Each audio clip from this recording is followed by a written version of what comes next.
सुप्रभात। मैं जगेंद्र राणा। आत्म संयम योग, यह हमारी आज की आध्यात्मिक चर्चा का विषय। आत्म संयम योग। श्रीमद् भागवत गीता में भगवान श्री कृष्ण कहते हैं कि जो पुरुष कर्मफल का आश्रय न लेकर करने योग्य कर्म करता है वो सन्यासी तथा योगी है,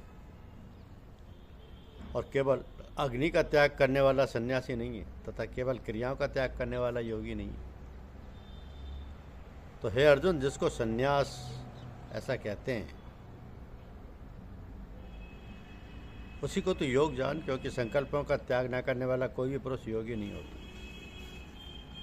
योग में आरूढ़ होने की इच्छा वाले मनशील पुरुष के लिए योग की प्राप्ति में निष्काम भाव से कर्म करना ही हेतु कहा जाता है, और योगारूढ़ हो जाने पर उस योगारूढ़ पुरुष का जो सर्व संकल्पों का अभाव है वही कल्याण में हेतु कहा जाता है।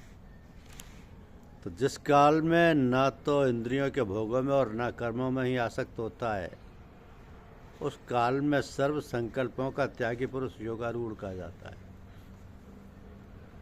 अपने द्वारा अपना संसार समुद्र से उद्धार करे और अपने को अधोगति में न डाले, क्योंकि मनुष्य आप ही तो अपना मित्र और आप ही अपना शत्रु है। तो जिस जीवात्मा द्वारा मन और इंद्रियों सहित शरीर जीता हुआ है उस जीवात्मा का तो वह आप ही मित्र है, और जिसके द्वारा मन तथा इंद्रियों सहित शरीर नहीं जीता गया उसके लिए वह आप ही शत्रु के सदृश शत्रुता में बरतता है।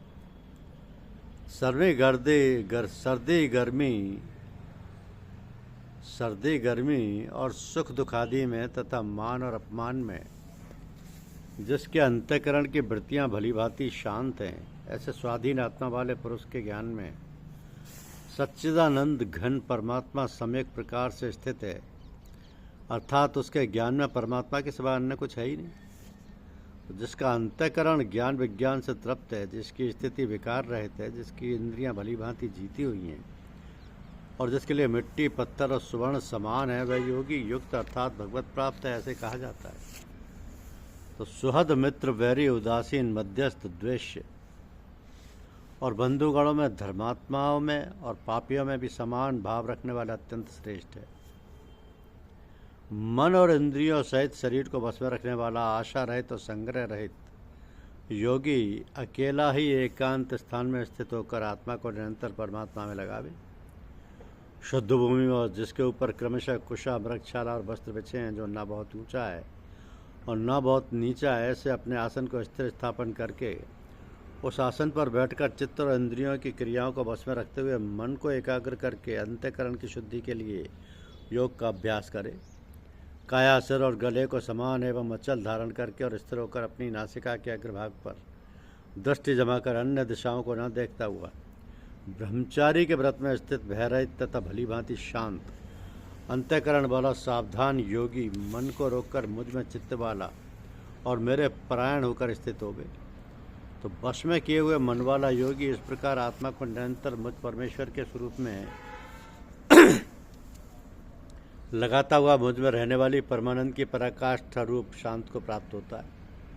हे अर्जुन, यह योग ना तो बहुत खाने वाले का, ना बिल्कुल ना खाने वाले का, ना बहुत शयन करने के स्वभाव वाले का और ना सदा जागने वाले का ही सिद्ध होता है। दुखों का नाश करने वाला योग तो यथायोग्य आहार विहार और करने वाले का, कर्मों में यथायोग्य चेष्टा करने वाले का और यथायोग्य सोने तथा जागने वाले का ही सिद्ध होता है।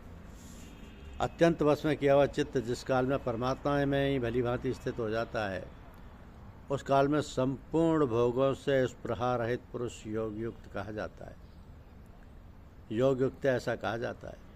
तो जिस प्रकार वायु रहित स्थान में स्थित दीपक चलायमान नहीं होता, वैसा ही उपमा परमात्मा के ध्यान में लगे हुए योगी के जीते हुए चित्त की कही गई है।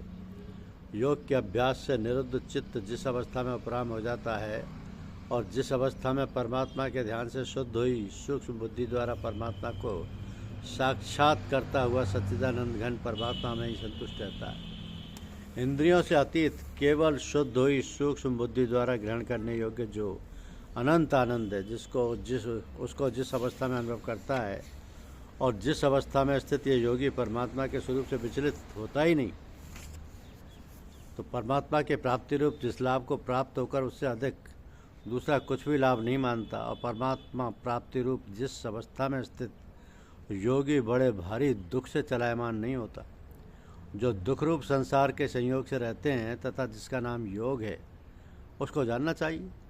वह योग न उकताए हुए अर्थात धैर्य और उत्साहयुक्त चित्त से निश्चयपूर्वक करना कर्तव्य है। संकल्प से उत्पन्न होने वाली संपूर्ण कामनाओं को निशेष रूप से त्याग कर मन के द्वारा इंद्रियों के समुदाय को सभी ओर से भलीभांति रोककर क्रम से अभ्यास करता हुआ उपलब्धि को प्राप्त हो तथा धैर्ययुक्त बुद्धि के द्वारा मन को परमात्मा में स्थित करके परमात्मा के सिवा और कुछ भी चिंतन न करे। ये स्थिर न रहने वाला और चंचल मन जिस शब्दादि विषय के निमित्त से संसार में विचरता है, उस विषय से रोककर यानी हटाकर इसे बार बार परमात्मा में ही निरुद्ध करे। क्योंकि जिसका मन भली प्रकार शांत है, जो पाप से रहित है और जिसका रजोगुण शांत हो गया है, ऐसे इस सच्चिदानंद घन ब्रह्म के साथ एक ही भाव हुए योगी को उत्तम आनंद प्राप्त होता है। वो पाप रहित योगी इस प्रकार निरंतर आत्मा में लगाता हुआ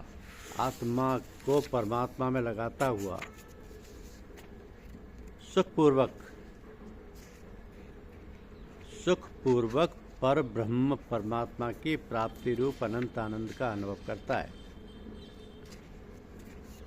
तो सर्वव्यापी अनंत चेतन में एक ही भाव से स्थित रूप योग से युक्त आत्मा वाला तथा सब में संभाव से देखने वाला योगी आत्मा को संपूर्ण भूतों में स्थित और संपूर्ण भूतों को आत्मा में कल्पित देखता है।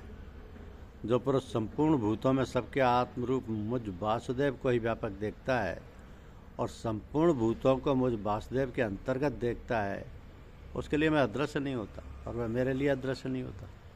और जो पुरुष एक ही भाव में स्थित होकर संपूर्ण भूतों में आत्मरूप से स्थित मुझ सच्चिदानंदघन वासुदेव को भजता है, वह योगी सब प्रकार से बरतता हुआ भी मुझ में ही बरतता है।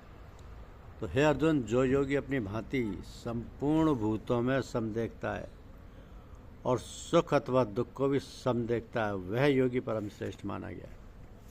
जैसे मनुष्य अपने मस्तक, हाथ पैर और गुदादि के साथ ब्राह्मण, क्षत्रिय, शूद्र और म्लेच्छादिकों का सा बर्ताव करता हुआ भी उनमें आत्मभाव अर्थात अपनापन समान होने से सुख और दुख को समान ही देखता है, वैसे ही सब भूतों में देखना अपनी भांति सम देखना है। क्योंकि हे कृष्ण, ये मन बड़ा चंचल प्रमथन स्वभाव वाला बड़ा दृढ़ और बलवान है, इसलिए उसको वश में करना मैं वायु को रोकने की भांति अत्यंत दुष्कर मानता हूँ।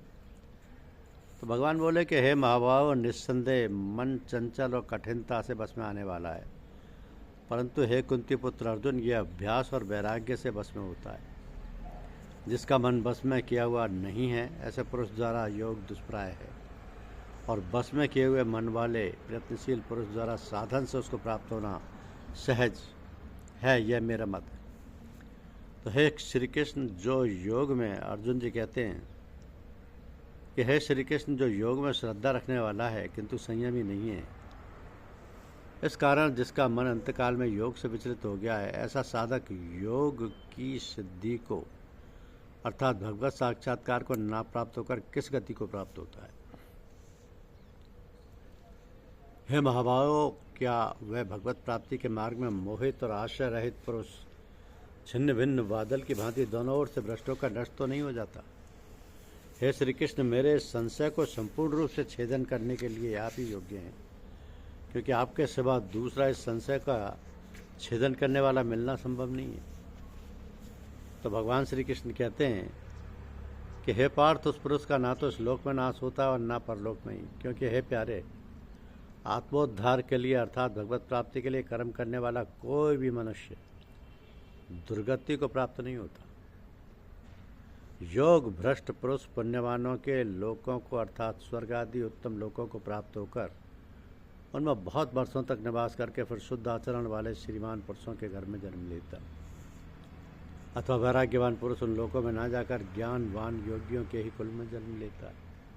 परंतु इस प्रकार जो यह जन्म है, जो संसार में निस्संदेह अत्यंत दुर्लभ है, तो वहाँ उस पहले शरीर में संग्रह किए हुए बुद्धि संयोग को अर्थात समबुद्धि रूप योग के संस्कारों को अनायास ही प्राप्त हो जाता है। और हे कुरुनंदन, उसके प्रभाव से वह फिर परमात्मा की प्राप्ति रूप सिद्धि के लिए पहले से भी बढ़कर प्रयत्न करता है। तो वह श्रीमानों के घर में जन्म लेने वाला योग भ्रष्ट पराधीन हुआ भी उस पहले के अभ्यास से ही निस्संदेह भगवान की ओर आकर्षित किया जाता है तथा समबुद्धि रूप योग का जिज्ञासु भी वेद में कहे हुए सकाम कर्मों के फल का उल्लंघन कर जाता है। परंतु प्रयत्नपूर्वक अभ्यास करने वाला योगी तो पिछले अनेक जन्मों के संस्कार बल में ऐसी जन्म में संसिद्ध होकर संपूर्ण पापों से रहित हो फिर तत्काल ही परम गति को प्राप्त हो जाता है। तो योगी तपस्वियों से श्रेष्ठ है, शास्त्र ज्ञानियों से भी श्रेष्ठ माना गया है और सकाम कर्म करने वालों से भी योगी श्रेष्ठ है। इससे हे अर्जुन, तू योगी हो। संपूर्ण योगियों में भी जो श्रद्धावान योगी मुझ में लगे हुए अंतरात्मा से मुझको निरंतर भजता है, वह योगी मुझे परम श्रेष्ठ मान्य है। वह योगी मुझे परम श्रेष्ठ मान्य है। यह है आत्म संयम योग। धन्यवाद। यूट्यूब चैनल को लाइक और सब्सक्राइब अवश्य कीजिए। शुक्रिया।